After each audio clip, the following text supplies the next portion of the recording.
बड़ा तकड़ा है रे। हो बलूची है। हो ये बलूचनी मंडी है तब कोट पे लगा तांडिया। हो दा हाँ हवे लड़वानी हवे मरी है हवे बुजदार है केतराने हैं वो हम बलूच कुले दा मुच्छा।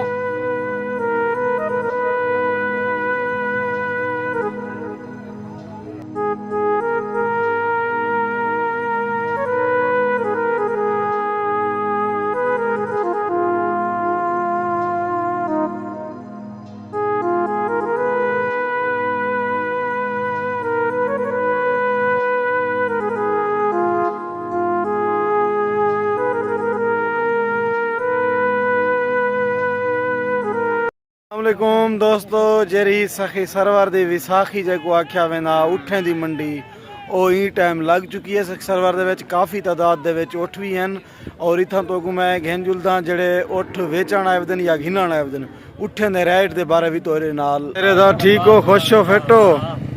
वेची घणी घिंदा अवधि क्या करना अवधि?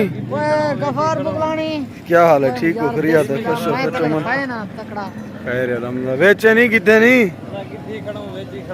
क्या है रेट की में मंडी दा? महंगे बहन। अच्छा मंडी चोखे दी मार लगी भी है। अच्छा इंदी चोखी कीमत तो सी उठदी अच्छी है। आया माशाल्लाह। क्या हाल है डडो?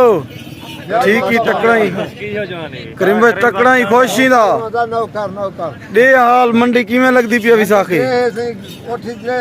व्यापारी दे हैं चोखे दी मार बाकी है। ये आधे पर दूसरा जा रहे हैं। अच्छा अच्छा ठीक।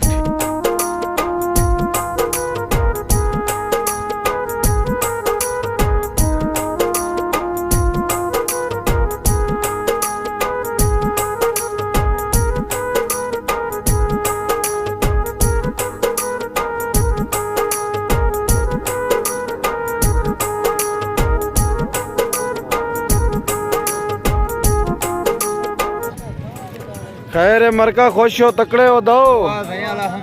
खैर खरिया तो देसो हाल विसाखी दी क्या है? हाल ठीक है ना, विसाखी जो भरे खड़ी है माशाल्लाह। की में कोई राइट शाइट है ना? रेट चल दे बन। अच्छा अच्छा आया बहुत महंगा है। अच्छा चोखे दी मार हुन मंडी लगी रासी है 28 तक है हमारा। 28 तक है। चलो मेहरबान।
खुश हो, फिट हो?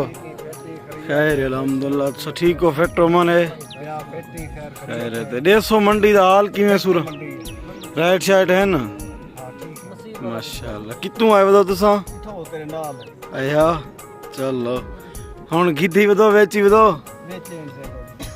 अच्छा मंडी चोखे दी मारा रहा वैसी बे ठीक त्रेडी मारा है।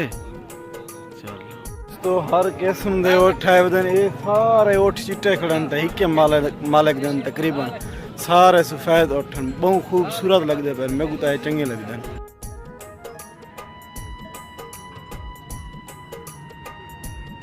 कोदा की में मंडी दा हाल? मंडी दा सही पूछना सुन मंडी में माले चासे चासे माले महंगे हैं। कितो कितो दे व्यापारी अंदर बने था? बारी पूरे पाकिस्तान के लेंदे पन।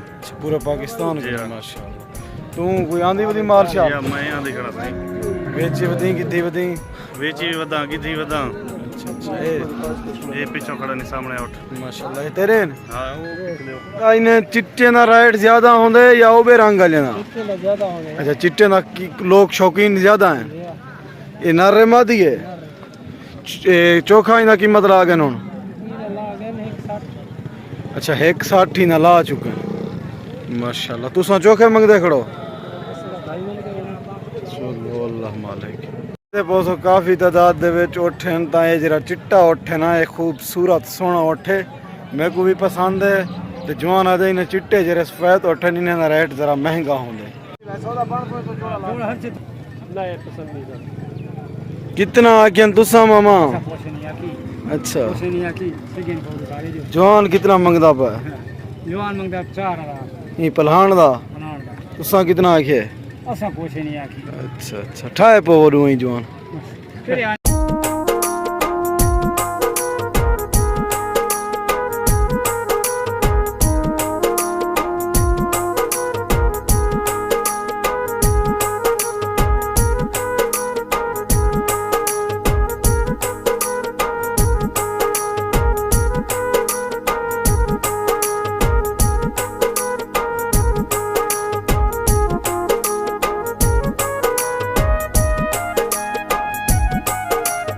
विसाखी लगी पी है जेरे दोस्त विसाखी ते आवन चाहन या जिन्हें दोस्तों को पता कहना होवे लोकेशन मेरे ना लोकेशन है इमामू वाली मस्जिद कने सीधा जरा गमूली ते छोटी बाला वाला रोड अंदे शबीर ली गारी ते बर्फ वाले कारखाने कने उडो भी रोड निकलते इडो आमन फैक्ट्री वाले सीधा ते यार वेची वदी किदी वदी वेचे नहीं है ये अपने आने वाला ही देना घर अच्छा चोखे लाए ना इन्हें दे इन्हें का लगा खड़े 1 लाख 2 लाख 80 दुहाई दा 1,40,40 तू चोखे मंगदा पई मैं 4 मंगदा तू 4 मंगदा अच्छा अच्छा माशाल्लाह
मैं उम्मीद करना कि मेरी ये वीडियो तो आपको पसंद आई हो सी पसंद आवे तो मेरे YouTube चैनल गफार बुगलानी को सब्सक्राइब करे सो नाल कमेंट भी करे सो और वीडियो के बारे दसे सो कि तो आपको विसाखी वाली वीडियो किमें लगी है वाल मिलते से कल कहीं चंगी तो सोहनी वीडियो के नाल शुक्रिया दोस्तों।